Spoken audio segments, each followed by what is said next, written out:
Hi, Assalamualaikum. So today I'm going to talk about multinational companies and the effects of MNCs on our environment. As we know, multinational companies have pros and cons. And their pros is they create jobs and wealth throughout the world and reflect the success when they meet consumer preference. And their cons is they always have a negative impact on our environment, such as deforestation and oil spilling, and their monopoly power that leads to a higher price for the consumers, such as apples. And there are many critics about MNCs. For example, companies are often interested in profit at the expense of the consumer. Multinational companies often have monopoly power, which enables them to make an excess profit. For example, Shell, the oil and gas company, made profits of 14 billion euro last year. And in developing economies, big multinational companies can use their economies of scale to push local firms out of business. And some criticism of MNCs may be due to other issues. For example, the fact MNC pollutes is perhaps a failure of government regulations. Also, small firms also can pollute just as much, but not as much as MNCs. And as we know, MNCs have a greater impact in negativity than positivity. So that is all from me. Thank you very much. Who said human beings are a disease, a cancer of this planet. You're a plague. Since the Industrial Revolution, humans have released over 1.5 trillion tons of carbon dioxide, or CO2, into the Earth's atmosphere. In the year 2019, we were still pumping out around 37 billion more. That's 50% more than the year 2000 and almost 3 times as much as 50 years ago. The consequences have become more serious and visible. Almost every year breaks some horrible record. We've had more heat waves, the most glaciers melting, and the lowest amount of ice ever recorded at the North Pole. Of the last 22 years, 20 have been the hottest on record.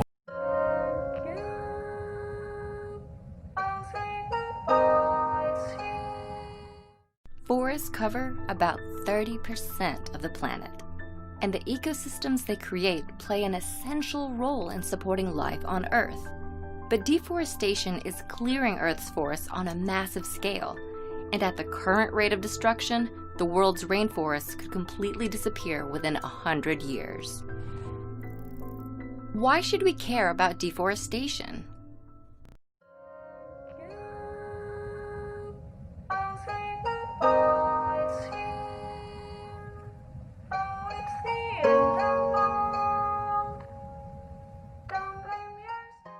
The biggest driver of deforestation is agriculture.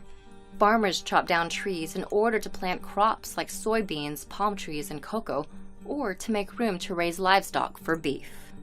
Logging operations, which provide the world's wood and paper products, also cut countless trees each year. Forests are also destroyed as a result of growing urban sprawl as land is developed for dwellings. Deforestation impacts the amount of greenhouse gases in the atmosphere in 2 ways. First, when trees are felled, they release the carbon they are storing into the atmosphere. Second, trees play a critical role in absorbing the greenhouse gases that fuel global warming. Fewer forests mean larger amounts of greenhouse gases entering the atmosphere, and increased speed and severity of global warming. In addition to helping regulate the Earth's climate, forests provide habitats for over 80% of the plants and animals that live on land. But deforestation destroys these habitats, diminishing biodiversity. Some estimate that 4,000 to 6,000 rainforest species go extinct each year. This also affects the more than 2 billion people who rely on forests as sources of food and shelter.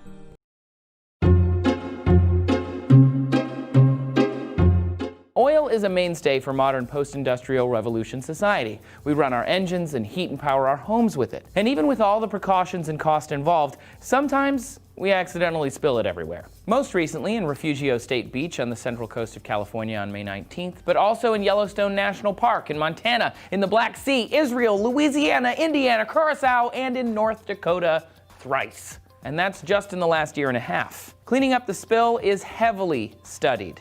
But what happens later? What happens 5, 10, 50 years after an oil spill? Is everything just hunky-dory? Not at all. On March 24, 1989, the Exxon Valdez oil tanker ran aground, spilling more than 11 million gallons of crude oil into waters off the coast of Alaska. At the time, it was the largest oil spill in U.S. history. More than 1,000 miles of shoreline were covered in the toxic hydrocarbon chemical, and more than 2,000 sea otters, 300 harbor seals, and 250,000 seabirds died following the spill.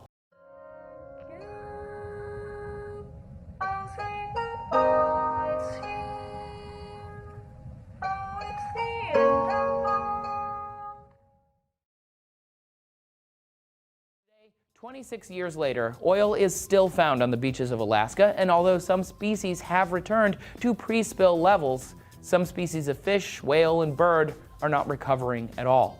More recently, NOAA created a model of how sea currents likely carried the BP Deepwater Horizon oil along the Gulf Coast past Florida into the Caribbean and the Atlantic. Though years go by and the media move on, spills like these go on to affect waterways for generations to come.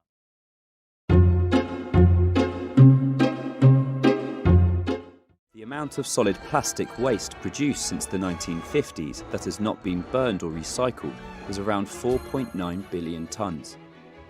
This could all have been dumped into a 70-metre deep landfill the size of Manhattan.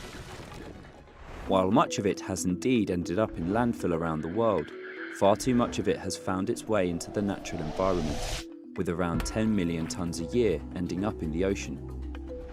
Over half of all plastic is used just once and then thrown away, taking hundreds of years to decompose. Apart from the perception that plastic waste is ugly and unnatural, it has also been known to harm marine animals, and exposed to salt water and sunlight, it can fragment into microplastics, which some people fear can poison sea life and humans who subsequently consume it. But is it as big an environmental problem as the plastic panic across the rich world suggests? Plastics account for just 10% of the 1.3 billion tonnes of waste produced globally every year. Air pollution is blamed for 7 million deaths per year worldwide. Ocean acidification, the result of man-made carbon dioxide emissions, is disastrous for coral reefs and many other forms of sea life. In any case, efforts are being made to improve the situation, or at least lessen the impact of plastic. In 2008, Rwanda introduced strict laws banning plastic bags, and many countries have since followed with similar initiatives. In December 2017, 193 countries committed to a UN plan to stop plastic waste entering the ocean. To eliminate plastic waste reaching the natural environment, it must first be collected. In developed countries, virtually all of it is. But 5 countries in Asia are dumping more plastic into the oceans than the rest of the world combined. If the world wants to tackle plastic pollution, then it should first concentrate its efforts on the biggest culprits in Southeast Asia. Until it does, all other efforts will be a drop in the ocean.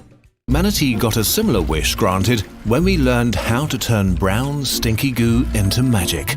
Plastic. Cheap, sterile, and convenient, it changed our lives. But this wonder of technology got a little out of hand.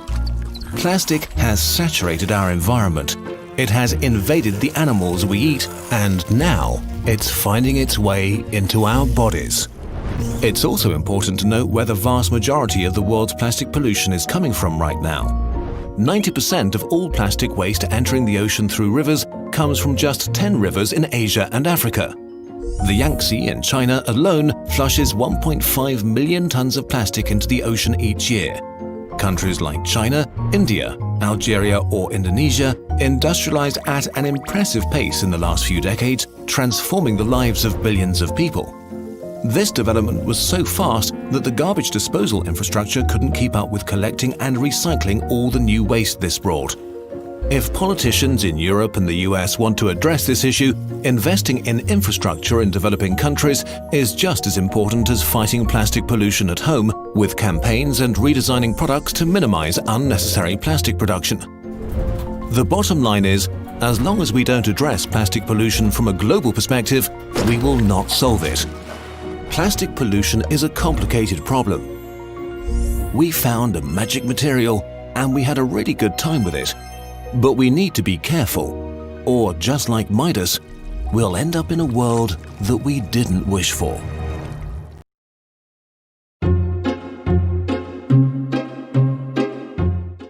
Companies can play a really important role. Now, this is a very small segment of companies who have made commitments, many of them to remove deforestation from their supply chains, others for other environmental or social commitments. The biggest impacts that we've had, particularly since the Industrial Revolution, is climate change. And for those of us here in Chamonix, we see this every day in terms of the receding of the glaciers that we see so dramatically in the Mer de Glace. At the same time, deforestation is one of the biggest drivers of emissions that cause climate change and has a huge impact on local communities and the environment. And the products that we buy every day, from agricultural products to the coltan in our cell phones, can have a huge impact on those environments as well. Local communities are often disadvantaged in this whole equation. The benefits and the values are often exported while costs are localized. In fact, a recent publication from a group called TrueCost estimates that none of the world's top region sectors would be profitable if we took these costs into account. So if you think about beef in Latin America, for example, or coal in China, if you took into account the impact that that has on water, on soil, on local communities, not one of them would be profitable in today's dynamic. We have to change that. Now, who is it then that is paying that cost? If it's not the companies and this is not on their balance sheets, where does this come from? It comes from all of us. We pay in terms of the cost of the impact of oil spills. We pay in terms of the response to increasing hurricanes. We also pay in terms of migration.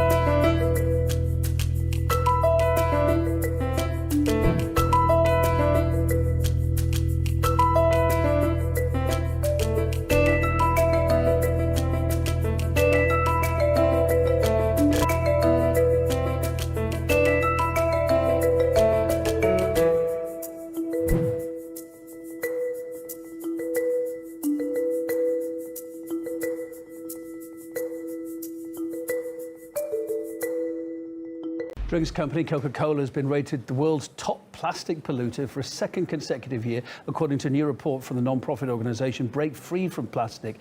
It gained the disturbing accolade based on hundreds of cleanup operations in over 50 countries. Researchers say they counted almost 12,000 pieces of plastic produced by Coca-Cola in 37 nations. That's more than double the runner-up Nestle. It comes despite Coca-Cola's multiple campaigns to create a public image as an environmentally responsible company. On its website, for example, it claims to produce billions of plant-based plastic bottles instead of those produced from petroleum. They also say that they plan to recycle 75% of packaging in developed nations. However, online news site The Intercept obtained a leaked audio recording purportedly from a meeting of a recycling collective in the US city of Atlanta. It apparently reveals that Coca-Cola funded environmental organizations blocked a recycling initiative that would be too costly for the company. We spoke to one of the report's authors who believes simply that corporations often act hypocritically. Unfortunately, these big companies like the beverage companies globally like Coke have been found to be opposing policies that encourage these deposit schemes. And again, that points to the problem, because they keep saying anyway that their bottles would be recyclable, but at the end of the day, if they're not properly collected, if they're not properly taken back into circulation, they will end up inevitably as waste in the environment. And up to now, you find this same multinational global companies selling and pushing their disposable packaging into markets in Asia, in Africa, in South America, in places where there is no capacity to recycle or even manage this waste in a responsible manner. The interesting thing that we find is that if they actually address those things from the beginning, if they say, I'm going to ensure that I am managing this risk and addressing it, they can actually reduce their cost and turn something from a cost to a benefit. Those companies are finding that it builds their brand, that it helps, in fact, reduce the cost of reacting to impacts after the fact. So by building that into the beginning and in their comprehensive business value, they can actually drive better change and a better brand and increase their bottom line. So fundamentally, what we need to do is make it more cost-effective to act better. We need to make it costlier to have a negative impact. And by doing that, we can turn the whole dynamic on its head.